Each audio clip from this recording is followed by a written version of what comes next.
Hello students, hope आप सब अच्छे होंगे। मैं आपका फ्रेंड मेंटर गाइड नवीन मिश्रा आप सबको एफएमजी क्लासेस में बहुत बहुत स्वागत करता हूं। तो चलिए मैथ जर्नी को कंटिन्यू करते हुए क्लास 11 चैप्टर का नाम है सीक्वेंस एंड सीरीज, उसके एक्सरसाइज 9.1 के क्वेश्चन नंबर 14 को करते हैं। सो लास्ट हमने जो क्वेश्चन किया था 11, 12 एंड 13 बिल्कुल सिमिलर है जैसा कि हमने 11 किया था, इसलिए मैंने उसको स्किप किया। और ये लास्ट क्वेश्चन है 14, जिसको कि इस चैप्टर से हम करेंगे। तो चलिए क्वेश्चन का स्टेटमेंट देखिए क्या है। एक दिया हुआ है कि फिबोनाची सीक्वेंस है वो डिफाइंड है। फिबोनाची सीक्वेंस, फिबोनाची क्या है? एक साइंटिस्ट हुए फिबोनाची, जिनका नाम था 13th सेंचुरी में, उनके नाम पे एक सीक्वेंस बना। उसको हम सीक्वेंस मतलब अरेंजमेंट ऑफ नंबर्स, टर्म्स, उसको हम फिबोनाची सीक्वेंस बोलते हैं। तो उसी की तरफ बोला गया है कि ये डिफाइंड किया गया है। फिबोनाची ने एक सीक्वेंस डिफाइंड किया है एक एक्सप्रेशन से, और आपको पता करना है कि an+1/an for n is equals to 1 2 3 4 5 क्या होगा। तो an+1/an का मतलब ये हुआ कि अगर n के जगह 1 रखेंगे तो 1+1 a2/a1, a3/a2, a4/a3, वैसे आपको निकालना है। तो उसके लिए अपने पास गिवन क्या क्या है, देखिए अपने पास क्या है। यहाँ पे a1 और a2 का वैल्यू ऑलरेडी हमें दिया है, मतलब first term and second term का वैल्यू ऑलरेडी 1 दिया हुआ है। अब एक एक्सप्रेशन दिया है और बोल रहा है कि n ग्रेटर देन 2 के लिए, n 2 से बड़ा के लिए आप इस एक्सप्रेशन से a3, a4, a5, a6 इन सब का वैल्यू निकालिए। तो सबसे पहले हम थर्ड टर्म निकालेंगे a3। तो हम क्या करेंगे, a3 निकालते टाइम हमें क्या करना है, जहां जहां n है वहां वहां 3 रखना है। तो a3 - 1 -1, तो a3 - 1 क्या हो जाएगा, a2 - 1। a2 का वैल्यू कितना दिया हुआ है, 1। सो 1 - 1 इज 0। ठीक है।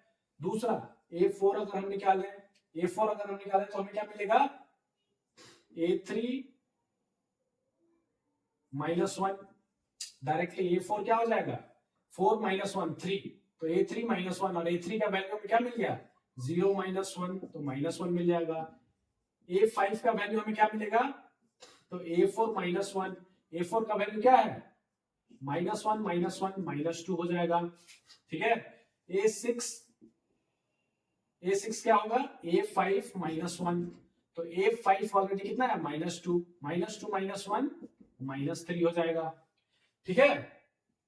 तो ये हमें 6 टर्म तक मिल गया। हम क्यों 6 टर्म तक निकाल रहे हैं, 7 8 टर्म क्यों नहीं निकाल रहे हैं, क्योंकि हमसे पूछा क्या जा रहा है। देखिए अब n के लिए 1 2 3 4 5 के लिए हमें ये रेशियो बताना है। रेशियो मतलब n के जगह अगर 1 रखें तो 1 is equals to a1 means a1 + 1 means a2/a1। अब a2 का वैल्यू कितना है, 1। a1 का वैल्यू कितना है, 1। तो आप दोनों में जब 1 1 रखेंगे तो हमें क्या मिलेगा, 1 मिलेगा। दूसरा a के जगह आप 2 रखेंगे, जैसा पूछ रहा है 1 2 3 4 5 के लिए a के जगह आप 2 रखेंगे तो a2 + 1 divided by a2 means a3/a2 हो गया। अब a3 का आपका वैल्यू कितना मिला था, 0।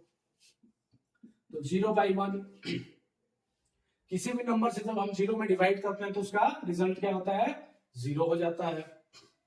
वैसे ही a3 + 1/a3 मींस a4/a3।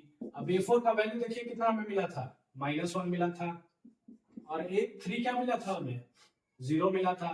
तो क्या -1 डिवाइडेड बाई 0, 0 से जब हम किसी नंबर को डिवाइड करते हैं तो क्या ये पॉसिबल है, तो ये पॉसिबल नहीं है। तो इसको हम बोलते हैं अनडिफाइंड हम लिख देंगे इसको। ठीक है।